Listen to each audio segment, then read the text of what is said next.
স্বপ্নে দেখতেছেন যে আপনি মানুষ আছেন, কিছুক্ষণ পরে পরি হয়ে গেছেন, উড়ে চলে যাচ্ছেন, হঠাৎ করে ঘোড়া হয়ে গেছেন, এর মধ্যে মরে গেছেন, মরার পরে নিজের কবর নিজে খুঁজছেন, খুঁজছেন নিজেরে জানাজা করে টুড়ে কবরে শোয়াই যখন না আজকে মরবো না। স্বপ্নের হবে না কি তাই নাকি তো বুঝতেছি। সবকিছু যেটা নেবেন 10 টাকা, 10 টাকার মার্কেট হয়ে যাবে। চাউল নেবেন 10 টাকা, তেল নেবেন 10 টাকা, চিনি নেবেন 10 টাকা, এটা নেবেন 10 টাকা, আটা নেবেন 10 টাকা, আলু নেবেন 10 টাকা, রড নেবেন 10 টাকা, সিমেন্ট নেবেন 10 টাকার মার্কেট বলে ঘোষণা দাও, পারলি তাই কও। কেন দুর্ভিক্ষের কথা বলবা? বুঝা গেল তোমরা যেভাবে প্রচেষ্টা করতেছো, চেষ্টা চালাইতেছো দুনিয়ার উন্নতি অগ্রগতির জন্য, ওই পদ্ধতিটা যথাযথ নয়। ওই পদ্ধতি যথাযথ নয়। ওর দ্বারা দুর্ভিক্ষ দূর করা যাবে না। দুর্ভিক্ষ দূর করতে হলে যথাযথ ব্যবস্থা আমার আল্লাহ দিয়েছে, যথাযথ ব্যবস্থা আমার নবী দিয়েছে। কথা বলেন ঠিক না? আল্লাহ পাক বলেন ফালিয়াবুদু রাব্বা হাযাল বাইত। এই ঘরের মালিকের ইবাদত কর। এই ঘরের মালিক কেডা? খালেক মোল্লা, মালিক মোল্লা, চেয়ারম্যান, সভাপতি, সেক্রেটারি, মাদ্রাসার মুহতামিম। এই ঘরের মালিক কে? ঘরটার নাম বাইতুল্লাহ। ঘরটার নাম কি? আরবিতে কয় বাইতুল্লাহ। বাইত মানে ঘর, আল্লাহ মানে আল্লাহ, মিলনের পরে বাইতুল্লাহ মানে আল্লাহর ঘর। এই ঘরে রবের ইবাদত কর। আল্লাহ দিয়ে আতামাহুম মিন জু, যে আল্লাহ সকল ক্ষুধা দূর করে দেয়, সকল ক্ষুধা দূর করে দেয়। রডের ক্ষুধা, সিমেন্টের ক্ষুধা, বালির ক্ষুধা, ইটের ক্ষুধা, তারপরে তাউলের ক্ষুধা, ডাউলের ক্ষুধা, তেলের ক্ষুধা, যত ক্ষুধা আছে সব ক্ষুধা দূর করে দেয়। ওই ঘরের মালিকের ইবাদত কর। হাজারো লাখ কোটি কোটি অসম্ভবকে আল্লাহ পাক মুহূর্তের মধ্যে সম্ভব করে দিতে পারে। আন্তরিকতা লাগবে, আর সেভাবে দরদের সাথে চেষ্টা করা লাগবে। চেষ্টার দায়িত্ব বান্দার, পূর্ণ করার দায়িত্ব ঠিক না? বুখারী শরীফের ভিতরে খুব মজার একটা গল্প আসছে। নবী পাক সাল্লাল্লাহু আলাইহি ওয়াসাল্লাম বলেন, বনি ইসরাইলের একটা লোক, বনি ইসরাইল বলতে ইয়াকুব আলাইহিস সালাতু ওয়াস সালামের 12 ছেলে, এই 12 ছেলের আওলাদকে বলা হয় বনি ইসরাইল। পরবর্তীতে তারা মুসা আলাইহিস সালাম, ঈসা আলাইহিস সালাম এই সকল নবীদের উম্মত, দাউদ আলাইহিস সালামের উম্মত বনি ইসরাইল। এই বনি ইসরাইলের একটা লোক ধার্মিক, দিনদার, আল্লাহ ওয়ালা লোক। এই লোকটা ব্যবসা করে, জাহাজি পথে মাল আনা নেয়া করে। সে সময়কার জাহাজে ইঞ্জিন ছিল না, পাল তুলে বাদাম দিয়ে, কেনারায় হলে গুণ টেনে, দাঁড় বইটা ইত্যাদি দিয়ে বেয়ে বেয়ে যাতায়াত করত সাগর পথেও। তো এই লোকটা যেখান থেকে মাল কেনে, খবর পেয়েছে মালের অবস্থা একটু ভালো, কিন্তু ওনার টাকার পরিমাণ কম। কেনা যাবে ভালো, বেচা যাবে ভালো, কিন্তু সেই পরিমাণ টাকা নেই কাছে। উনি স্থানীয় এক লোকের কাছ থেকে কিছু টাকা কর্জ নিয়েছে। ওনার যাতায়াত সব মিলে কখন আসলে টাকা দিতে পারবো সেটা হিসাব করে টাইম ফিক্স করে কর্জ নিয়েছে। টাকা কর্জ নিয়ে যাইয়া মাল কিনছে। ওনার ইচ্ছা যে এই টাইমের ভিতরে এসে আমি টাকা দিয়ে দেব, সেভাবেই ওয়াদা করছে। আল কারীম ইযা ওয়াদা ওয়াফা। আল্লাহর কাছে, মানুষের কাছে ভদ্রলোক, সম্মানী লোক, দামি লোক, গ্রহণযোগ্য লোক ওই লোকটাই, যেই লোকটা ওয়াদা করে ঠিক রাখে। আমাদের দেশে পাবলিক ফাংশনে সুদে কারবার বেড়ে যাওয়ার যে কয়েকটা কারণ, তার ভিতরে অন্যতম কারণ হলো কর্জ নিয়ে টাইম মতো পরিশোধ না করা। যখনই কর্জ নিয়ে টাইম মতো পরিশোধ না করে, ধীরে ধীরে আমল করতে করে, কিছু কিছু ভালো আল্লাহ বান্দা আছে, আল্লাহওয়ালা বুজুর্গ মানুষ, তারা বিলকুল অস্বীকারই করে যে তোর কাছে টাকাই নেই। এরকম কিছু ভালো মানুষ আছে না সমাজ? এগে জ্বালায় পাবলিকরা মোটামুটি সুদমুখী হয়েছে। আচ্ছা ঠিক আছে, থাক, তোর কাছে যে কয় বছর থাকে থাক, ওর লাভ দিতে থাক। ওই লাভের চিন্তায় তারপরে তাড়াতাড়ি শোধ করার চেষ্টা করে। তো লোকটা ওয়াদা করছে এই টাইমে এই টাইমে এই তারিখে টাকা দেবে। উনি পণ্য কিনছে, মাল কিনছে পোর্ট থেকে, জাহাজও ছেড়ে দিয়েছে। সাগরে বেশ কিছু দূর আসার পরে, বুখারী শরীফের গল্প শোনাচ্ছি, সাগরে বেশ কিছু দূর আসার পরে সাগরের ভিতরে ছাড়ছে ঝড়, বিশাল ঢেউ। ঝড়ে জাহাজকে এই দিকে নাই না, উল্টো দিক নিয়ে গেছে। পোর্ট ছেড়ে অনেক দূরে অন্য দিক নিয়ে চলে গেছে, নিয়ে সাগরের পাড়ে একদিক নিয়ে চাপাইছে। লোকটা বড় দুশ্চিন্তে পড়ে গেছে যে টাইমে জাহাজ রওনা দিছে, স্বাভাবিকভাবে গেলে তো আমি টাকা দিয়ে দিতে পারতাম, কিন্তু এখন তো আরো 5-7 দিনের পর পিছে চলে আসছে, এখন কি হবে? সাগরের পাড়ে নাইমা একখান বাঁশ ছিদ্র কইরা টাকাগুলো ওই বাঁশের মধ্যে ঢুকাইয়া সুন্দর করে সেই জামানায় যেভাবে সম্ভব লেমিনেটিং করিয়া সাগরের ভিতরে বাঁশটা ছেড়ে দিয়ে কয়, আল্লাহ আমার চেষ্টা এ পর্যন্ত পৌঁছে দেওয়ার দায়িত্ব তোমার। বাঁশ ভরে টাকা ছেড়ে দিয়েছে সাগরের ভিতরে।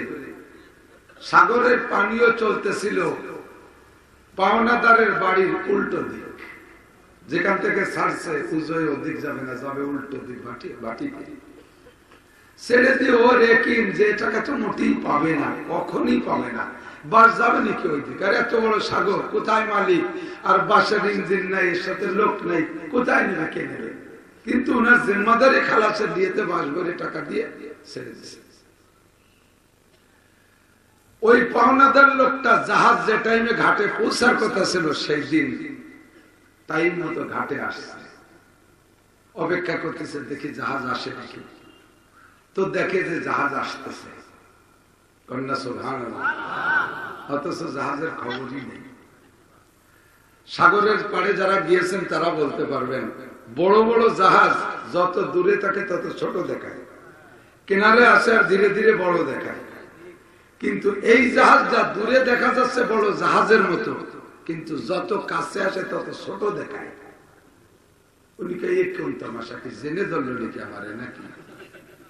জাহাজ তো দূরে থাকলে ছোট থাকবে, কাছে আসবে বড় হবে, আর এই জাহাজ দূরে বড় আর কাছে আসে আর ছোট হয়, ঘটনা কি? আচ্ছা দেখি তামাশা দেখি, যতই কাছে আসে ততই ছোট হয়। আস্তে আস্তে লাস্টে একটা বাঁশ এসে সাগরে পড়ে ওনার পায়ের কাছে মিশছে। উনি ধরতে ভয় পাচ্ছে, কি জিনভূতের কারবার, কি নাকি জাদু মাদু, কি হলো তো বুঝলাম না। একটু আগেও দেখলাম জাহাজ, আর এখন তো বাস হয়ে গেল, এটি স্বপ্নের মতো। স্বপ্নে দেখেন না অনেক সময়, স্বপ্নে দেখতেছেন যে আপনি মানুষ আছেন, কিছুক্ষণ পরে পরিয়ে গেছেন, উড়ে চলে যাচ্ছেন, হঠাৎ করে ঘোড়া হয়ে গেছেন, এর মধ্যে মরে গেছেন, মরার পরে নিজের কবর নিজে খুঁজছেন, খুঁজছেন নিজের জানাজা করে টরে কবরে শোয়াই যে না আজকে মরবো না। স্বপ্নের হবে না কি তাই নাকি তো বুঝতেছি। এরপরে দেখলেন যে যেহেতু একটা অলৌকিক কারবার, আচ্ছা বাসটা নিয়ে যাই, সাগরের বাসের তো কোনো মালিক নাই, একটুক বাস কি বা তার দাম, এই যে কি বা হবে, নিয়ে ফাইরিয়ে স্ত্রীকে দেবো একটু লাকড়ি হিসেবে ব্যবহার করে। তো বাসখান বাড়ি নিয়ে যাইয়া সত্যি ফাড়ছে যে ভিজে বাস ফাইরি না দিলে তো সুখ হবে না। ফাড়িয়ে দেখে ওর ভিতরে তার সেই কয়টা টাকা এবং একটা চিঠি লেখা। উনি চিঠি লিখে গেছে। উনি আশ্চর্য, কি ঘটনা বুঝলাম না। সেই লোকের লেখা চিঠি। টাকা পাঠানোওয়ালা 100% বিশ্বাসে বসে আছে যে টাকা সে পাই নাই, পাবে না, পৌঁছবে না। তা আমি চেষ্টা করছি, আল্লাহ দেখো আমি এই কথাটা তাকে জায়গা মতো বলতে পারবো, ভাই আমি চেষ্টা করেছি, তবে তুমি পাও না, এটা আমার দোষ না, এটা তকদিরের ব্যাপার, এটা বলতে পারবো।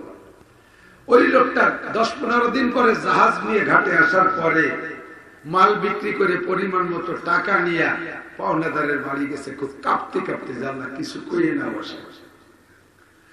তো বাড়ি পৌঁছার সাথে সাথে ওই লোকটা দৌড়ে এসে সালাম দিয়ে জড়িয়ে ধরে বলতেছে, ভাই এই চিঠিটা কি আপনার? কন্যা সুবহানাল্লাহ, আমি টাকা খরচ করি নাই, এই টাকাই আপনি দিচ্ছিলেন। বাসখান আমার কাছে ঘাটে এসে পৌঁছেছে, আমি বাসখানকে লাকড়ি হিসেবে তুলে এনে ফেলে দেখি তার ভিতরে আপনার টাকা এবং আপনার একটা চিঠি। ওনাদের ভাষায় যে কিতাব ছিল সেই কিতাবের ভাষা আমাদের কোরআনের ভাষায় হয়েছে, والذين جاهدوا فينا لنهدينهم سبلنا وإن الله لمع المحسنين। আপনিও কর্জ নিয়া পরিশোধ করার যদি পাক্কা চেষ্টা করেন, তাহলে সমস্ত কর্জ গ্রহীতা পরিশোধ অবশ্যই চাই মতো করতে পারবে। কিন্তু আমাদের নেওয়ার সময় নিয়ত থাকে। শুক্রবারের কথা কইছি, শুক্রবার কি বছরে একটা নাকি? আল্লাহর রহমতে শুক্রবারের অভাব আছে। টাকা কর্জ নিয়ে পায়খানার মধ্যে বসে ফোন রিসিভ করে কয় কোন জায়গাটা? আমি ঢাকা। আসলে ঢাকা খোলা জায়গা তো না, বাথরুমের মধ্যে ঢাকা রয়েছে। কৌশলও জানে না। তো যে আল্লাহর দ্বীনের জন্য চেষ্টা করে, আল্লাহ তাআলা তাকে পথ দেখা দেয়। কথা বলেন ঠিক না? আল্লাহ তাআলা তাকে ব্যবস্থা করে দেয়। ওমান ইয়াতাওয়াক্কাল আলাল্লাহ ফাহুয়া হাসবুহু। যে আল্লাহর উপরে ভরসা করে, আল্লাহ তার জন্য যথেষ্ট হয়ে যায়। আল্লাহই তার জন্য যথেষ্ট হয়ে যায়। আল্লাহর উপর ভরসা করেন। দেখেন আমার কৃষক বাবারা, দেখেন আগে এই দেশে যখন স্যালোয়ার ডিপ টিউবওয়েল ছিল না, সিজন আসলে মৌসুমী ফসল বোনার জন্য আপনারা অপেক্ষা করতেন আসমানের বৃষ্টি, ঠিক না? টাইম মতো সিজনে আল্লাহ তাআলা গনে গনে বৃষ্টিও দিত। কখনো যদি বৃষ্টি হতে দেরি হতো, স্থানীয় উলামায়ে কেরামদেরকে সাথে নিয়ে মাঠে ঢিলার ভিতরে আপনারা গামছা বিছিয়ে জায়নামাজ বিছিয়ে নামাজ পড়তেন, ইস্তিসকার নামাজ, বৃষ্টির নামাজ। দুই একজন মুরব্বী থাকলে সাক্ষী দেন, ওই জায়গায় নামাজ পড়ে বৃষ্টি চাইয়া ভিজতে ভিজতে বাড়ি আসছেন। প্রমাণ আছে না নাই?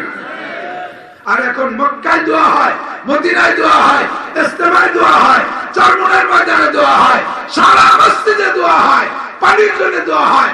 6টা মাস চলে গেল, বাংলাদেশে বৃষ্টি নাই।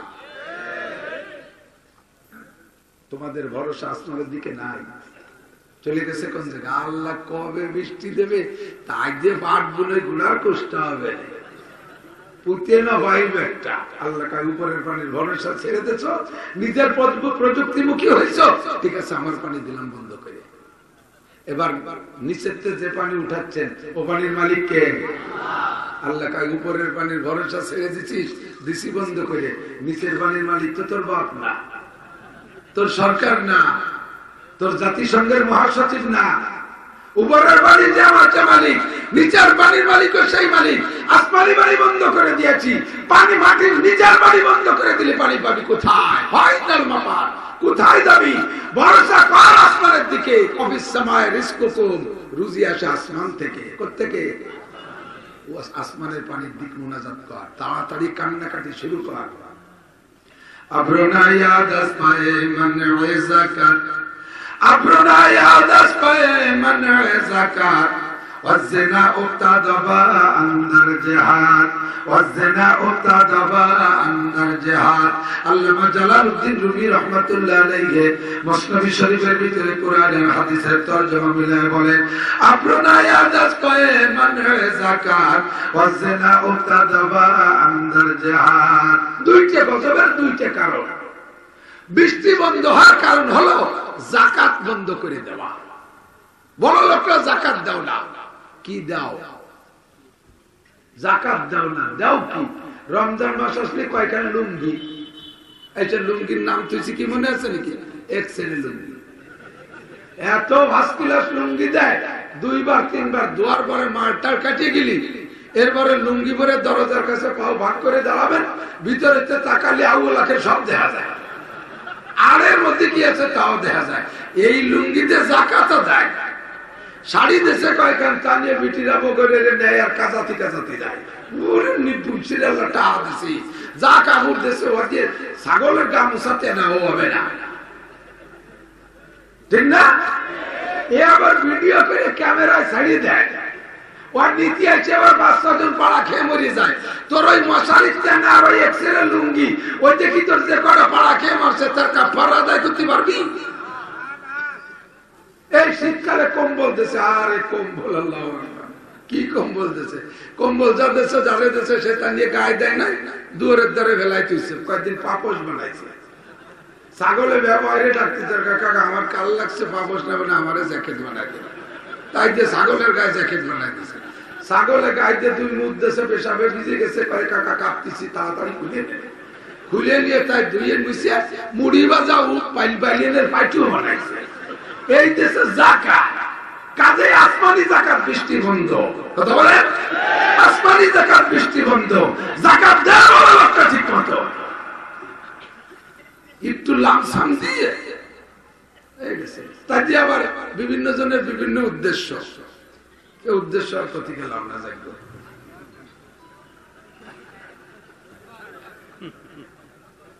উদ্দেশ্য বদলাও।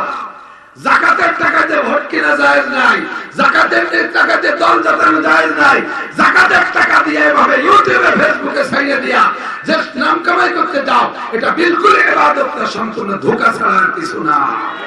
আল্লাহ করে মাকারু মাকারাল্লাহ আল্লাহু খায়রুল মাকিরিন। চালাকি করো আল্লাহর সাথে, সব চালাকের সৃষ্টিকর্তা কে? কষ্ট হচ্ছে আমার গলা ভেঙে গেছে, শেষের দুর্বল, যা বাড়ি তাই কই, সুর নাই, গান জানি না, গজল জানি না, কাটা কাটা এইভাবে হবে যতটুক পানি। প্রত্যেক দিন 2-3 জায়গা দৌড়াইতে হয়, 3-4 হাজার টাকার তেল গাড়িতে ঘোরাতে কত বছর লাগে তো চেয়ারম্যান জানে, ভাই জানে। প্রত্যেক দিন এইভাবে কষ্ট করতেছে, দৌড়াচ্ছে, কত পারা যায় কয়। সে আগস্টের 26 তারিখে শুরু হয়েছে, বৃষ্টি বাদল নামলে একটু মাঝে মাঝে ছুটি হয়, তাই তাও নামলো না। এত দোয়া করি আল্লাহ 2 দিন বৃষ্টি দেয় একটু জিরিয়ে মাহফিল লাগে, দোয়া কবুল হয়ে গেছে। জাগে যেদিন মাহফিল তারা আল্লাহ বৃষ্টি হয় আগামী কাল হোক, আমাকে দিন যেন না হয়। ফির আবার কাইল এলাকায় জানলো আমাকে দিন যেন লোকের কাছে ঠেলা খাতি খাতি 6 মাস ফিরে চলিয়েছি, ছুটি মোটে পাচ্ছি না, আমার কোন রেস্তের হাতার আরাম নাই, কষ্ট হয়ে যাচ্ছে।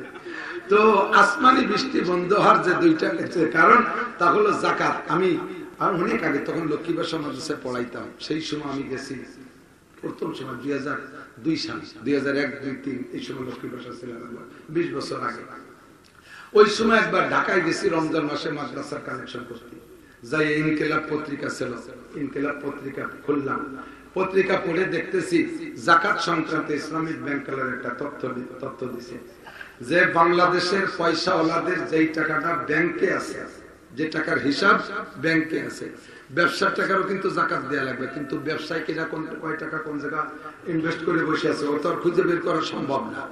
ব্যাংকে যে হিসাবটা আছে, সোনালী ব্যাংক, বাংলাদেশ ব্যাংক থেকে নিয়ে একেবারে নিম্নমানের ব্যাংক পর্যন্ত সমস্ত ব্যাংকের তথ্য আমরা সংগ্রহ করছি।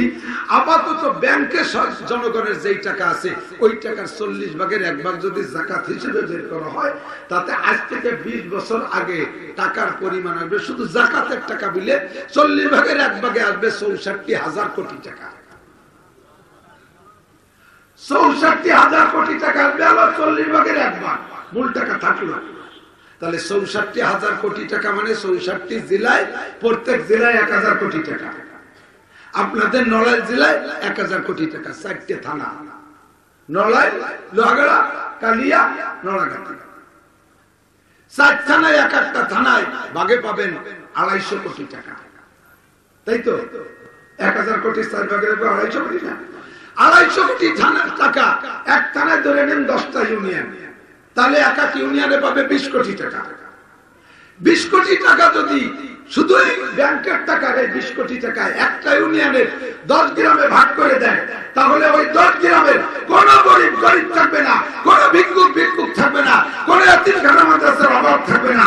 সমস্ত এতিমরা আল্লাহর রহমতে পর্যাপ্ত পরিমাণ টাকা পাবে, সুখে স্বাচ্ছন্দ্যে জীবন যাপন করতে পারবে। কথা বলেন ঠিক না? শুধু সাইনবোর্ডে একখান লেখা দেখলাম সেদিনকে, 3-4 থানা, এক একদিন তো 10-12 থানা অতিক্রম করি, যে থানা সদরের সাইনবোর্ড একখান বাঁশের খুঁটির মাথায় ওই সাইনবোর্ড একখান লিখে দিয়েছে ভিক্ষুক মুক্ত লোহাগাড়া, ভিক্ষুক মুক্ত নড়াইল, ফকির মুক্ত হকিরহাট। ওই যে বাগেরহাটের এক থানা আছে না, ভৈরব, একেবারে নগদ যদি মিথ্যে কথা কই। আমি গাড়িতে নামছি, ওই সাইনবোর্ডের নিচেই গাড়িতে নামছি একটু চা খাবো, নামার সাথে সাথে আমি ওই দিক সব করছি, কি রে দেখতেছি যে ফকির মুক্ত ফকিরহাট, এর মধ্যে ভৈরবটা এসে কাকা আমার 10 টাকা আদা, বেটাই কি লেখা যে লেখছে সে বলুক, আমার 10 টাকা লাগবে, আমাকে অভাবে জ্বালায় বাঁচি না, ফকির মুক্ত ফকিরহাট লেখলি হয়ে যায়। 24 ঘন্টা 12 ঘন্টা কারেন্ট থাকে না, শতভাগ বিদ্যুতায়িত, লেখলি কি বিদ্যুতায়িত হয়ে যায়। এগুলো পরিপূর্ণ করতে হলে আসমানের সাথে যোগাযোগ করতে হবে। মাননীয় প্রধানমন্ত্রী দিতে পারবে না, প্রেসিডেন্ট দিতে পারবে না, চেয়ারম্যানের সবাই কি হবে যদি মূলধন না থাকে? কথা বলে উৎপাদন যদি না থাকে, আলুর দাম কমাইয়ে শেখ হাসিনা করে দিল আজকে থেকে আলু কিনবে সবাই 5 টাকা, বাজারে কেউ 5 টাকা বেচে না, যে বেচে সে কিনে নিয়েছে 20 টাকা দিয়ে। শেখ হাসিনা কলি কি 5 টাকা বেচবে নাকি? তেলের দাম সবাই 20 টাকা করে, কলি হবে নাকি? ও কিনতে জল লাগছে 100 টাকা 150 টাকা। এই যে সংকট অভাব, এর কারণ হলো আমরা যাকাত বন্ধ করে দিয়েছি। আর যাকাত বন্ধ করে দেওয়ার কারণে বৃষ্টি হলো আল্লাহর যাকাত। আল্লাহ কয় আমার যাকাত বন্ধ করে দেব, তোরা যাকাত বন্ধ করে দিয়েছিস। এ মুসলমান ভালো করে জেনে নাও, তোমার ঘরে যদি 52.5 ভরি রূপার দাম 1500 টাকা করে ভরি, রূপার নরমাল সেকেন্ড ক্লাসের রূপার দাম 1500 টাকা, হাই কোয়ালিটির রূপার দাম 2000 টাকা, এই মাঝারি ধরনের রূপা 1500 টাকা, 52.5 ভরি রূপার দাম যে কয় টাকা, ওই টাকার পুঁজি নিয়ে ক্যাশ নিয়ে যদি আপনি ব্যবসা করেন, আপনি দোকানদারি করেন, ওই দোকানদারির উপরে সারাটা বছর আপনি অতিবাহিত করেছেন, বছরের শেষে যাইয়া আপনার দোকানে ওই 52.5 ভরি রূপার যে দাম আসে, ওই দাম পরিমাণ পুঁজি যদি আপনার দোকানে থাকে, তাহলে আপনার পর যাকাত ফরজ। ওই পরিমাণ টাকা আপনার ব্যাংকে আছে, ফিক্সড ডিপোজিটে আছে, আপনার পর যাকাত ফরজ। ওই পরিমাণ টাকা কমপক্ষে ওই পরিমাণ টাকা আপনার ঘরে রয়ে গেছে 1 বছর, কাজে লাগান না, আপনার উপরে যাকাত ফরজ। হাজার হাজার কোটি টাকার মালিক, হাজার হাজার কোটি টাকার মালিক, হাজার হাজার কোটি টাকার মালিক, যাদের নামে সরকার এখন জমি কিনতে নিষেধ করে দিয়েছে, এই সমস্ত বড় লোকরা যদি যাকাত দিত, আল্লাহ কয় আমার রহমতের যাকাত দিতাম, তোমরা সারা দুনিয়া জীবন করে চালাইয়া অবশেষে 2022 সালের শেষ প্রান্তে আইসা 23 সাল সম্পর্কে তোমরা রেড সিগন্যাল দিছো, লাল পতাকা উড়াই দিছো। 2023 সালে সারা দুনিয়া দুর্ভিক্ষ হবে। আলহামদুলিল্লাহ, এই আলহামদুলিল্লাহ দুর্ভিক্ষ হলে খুশি। আমার সরকার না, বাংলাদেশ সরকার না, বিশ্বের সব সরকার এক হয়ে বলছে 2023 সালে দুর্ভিক্ষ হবে। কেন এই কথা তোমাকে ডাকছি নাকি? হ্যাঁ, এতদিন দেশ চালাইয়া যুক্তি প্রযুক্তি খাটাইয়া দুনিয়ার উন্নয়ন উন্নতি আর অগ্রগতির যত চেষ্টা আছে সব করিডোরে শেষ ফিনিশিং একক। কবা যে 2023 সালের থেকে সবকিছু যেটা নেবেন 10 টাকা, 10 টাকার মার্কেট হয়ে যাবে। চাউল নেবেন 10 টাকা, তেল নেবেন 10 টাকা, চিনি নেবেন 10 টাকা, এটা নেবেন 10 টাকা, আটা নেবেন 10 টাকা, আলু নেবেন 10 টাকা, রড নেবেন 10 টাকা, সিমেন্ট নেবেন 10 টাকার মার্কেট বলে ঘোষণা দাও, পারলি তাই কও। কেন দুর্ভিক্ষের কথা বলবা? বুঝা গেল তোমরা যেভাবে প্রচেষ্টা করতেছো, চেষ্টা চালাইতেছো দুনিয়ার উন্নতি অগ্রগতির জন্য, ওই পদ্ধতিটা যথাযথ নয়। ওই পদ্ধতি যথাযথ নয়। ওর দ্বারা দুর্ভিক্ষ দূর করা যাবে না। দুর্ভিক্ষ দূর করতে হলে যথাযথ ব্যবস্থা আমার আল্লাহ দিয়েছে, যথাযথ ব্যবস্থা আমার নবী দিয়েছে। কথা বলেন ঠিক না? আল্লাহ পাক বলেন ফালিয়াবুদু রাব্বা হাযাল বাইত, এই ঘরের মালিকের ইবাদত কর। এই ঘরের মালিক কেডা? খালেক মোল্লা, মালিক মোল্লা, চেয়ারম্যান, সভাপতি, সেক্রেটারি, মাদ্রাসার মুহতামিম। এই ঘরের মালিক কে? ঘরটার নাম বাইতুল্লাহ। ঘরটার নাম কি? আরবিতে কয় বাইতুল্লাহ। বাইত মানে ঘর, আল্লাহ মানে আল্লাহ, মিলনের পরে বাইতুল্লাহ মানে আল্লাহর ঘর।